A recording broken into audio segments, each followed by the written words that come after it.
Welcome to the Colts Corner Podcast. I'm Douglas Latuca. I'm Matt Gold. I'm Ben Dixon with our new analyst, Brian Flatow. As always, let's start off with our school team's basketball, both boys and girls. The boys are absolutely beasting and feasting on the court. They are 6-0 with their latest win coming over Miller Place by a score of 66-41. The girls are 7-1, their latest loss coming to West Babylon in a 15-point defeat.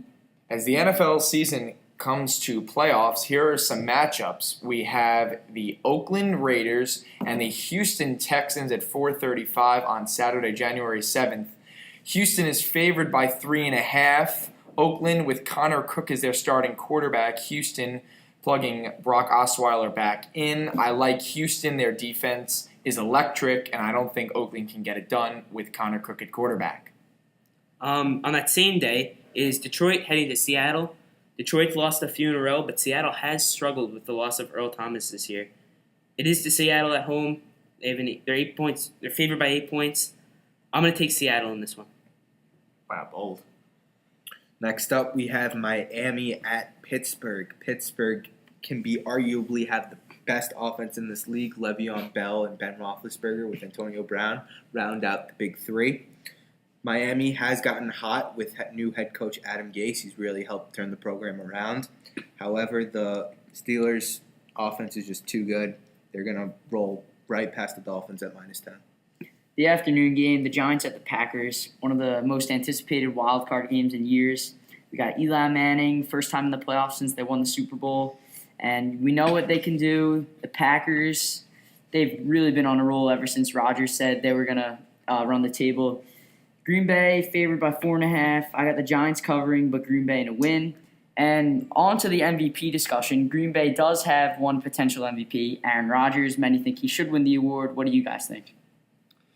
Well, I have Matt Ryan winning the award. Here's some stats.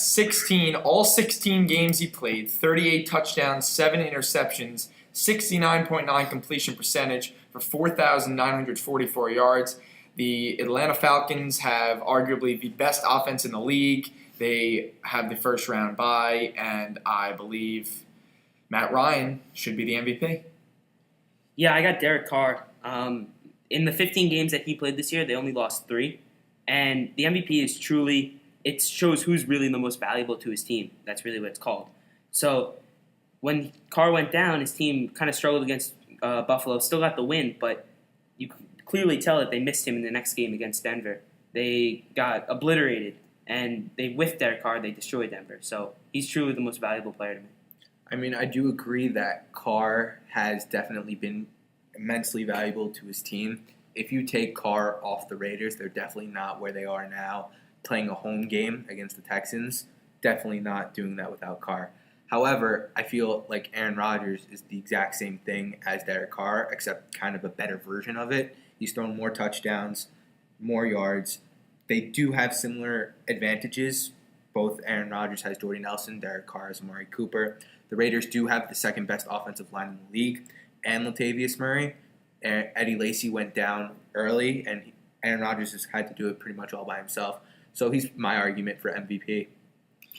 And let's move to Rookie of the Year. I have one candidate, and I believe it's Ezekiel Elliott. The guy has run the ball 322 times, 15 touchdowns for 1,631 yards. The average is 5.1 yards per carry. I think he's the easy Rookie of the Year. Some might say Dak Prescott, but I don't see it. And it's tough to argue with that. There's a lot of great rookies in the league, but, I mean, Dak Prescott, you got Michael Thomas on New Orleans, but Ezekiel Elliott, he's just leading the pack. He's leading the league in rushing yards, and he's a rookie. It's bottom line. I think it's unanimous here. Okay. Moving into the College National Championship game, Alabama against Clemson. Alabama favored by 7 points. What do you guys think? I think Clemson's really going to give him a game. I think the biggest threat to Alabama this season is USC. They did lose 52-6 to them in the opening game, but they've really turned around with a new coach, new quarterback. But we get to see Clemson, Deshaun Watson, Mike Williams, that dynamic offense. I think Clemson gives them a game. Alabama pulls away. However, Alabama, if you watch the Alabama-Washington game, you could clearly see that Alabama had no offensive movement at all. They kept getting backed up by penalties, which is something that they're going to have to fix if they want to hope to beat Clemson. Clemson put on a dominant performance against Ohio State. Ohio State could get nothing moving, put up 0 points. I mean, Alabama has been the clear favorite, but I think after these bowl games that you can clearly see that Clemson's going to give them the game. And I got to say, especially since Alabama's favored 7, I would take Clemson on that at +7. Yeah, I would definitely take Clemson in this one. I could just see how well they played against Ohio State. That's a great Ohio State team. They beat Michigan. They won most of the games this year with very tough opponents, and Clemson just obliterated them. Ohio State didn't even score. I'm not only taking a Clemson against the spread. I think they're going to win this one. I like Bama, but not -7. I think Bama wins by 3. 7 points is too much. Clemson will be in the game the whole time, and I believe Bama wins by 3, but Clemson gives them a good game. As we discussed last week with college players sitting out the bowl games, this weekend, Michigan's tight end Jake Butt tore his ACL in what some call a meaningless bowl game, which shows players being injured. Some decided to sit out. Some played, like Dalvin Cook, the running back on Florida State, who was very impressive in the game, said it was a no-doubter for him playing the game, and he really did increase his draft position. So there's two sides to the argument. What do you guys think? I really think the sitting out bowl games, I mean, with these injuries, it's hard to judge the guys, but it's also going against your team, your fan base. I think the best thing you do is play in these bowl games. And even if they're non-playoff games, you can't say that they're meaningless. If you watched the Rose Bowl last night, that was one of the best football games I've ever seen. Extremely competitive. Penn State, USC. USC prevailed. But I don't know. Get rid of the meaningless discussion. It's meaningless. Disagree. Get rid of the meaningless discussion. I think these bowl games, a lot of people don't think are meaningless. I mean, but from the players' perspective, which people sometimes forget to look at, it's a big financial risk to go out and play in a bowl game when, especially if they're going to be a top first-round draft prospect like Jake Butt was, that you're taking huge financial hits that could be costing you hundreds of thousands of dollars because now, who knows, you could slip to the second round, you could slip all the way to the third round by playing in a college bowl game in which they're getting little compensation for. You know, I think a lot of these games I really think they are meaningless, but except for a certain few of them.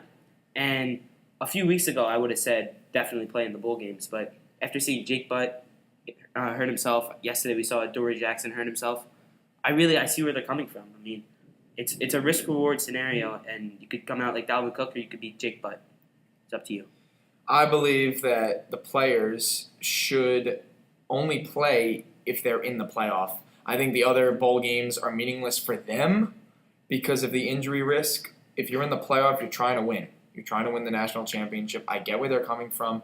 I get that the fans want them to play, but at the end of the day, football is a job for them, and they need to make money for their families. Well, the thing about that is the whole point of college football is it's the only way to get into the pros. There's no minor league for football. Like NBA basketball has a D league. MLB has a triple. The AAA, AA, single A. Yeah, AAA, AA, single A. But there's no other way for NFL athletes to get to the NFL only through college football. So while you're playing in these bowl games and the fans want them to play, they're not doing that just for college football. The only reason a lot of them are in college football in the first place is to get to the NFL. Thank you for joining us on the second edition of the Colts Corner podcast. You can catch us every Tuesday on Twitter, SoundCloud, and the Hills West Roundup website. Thank you.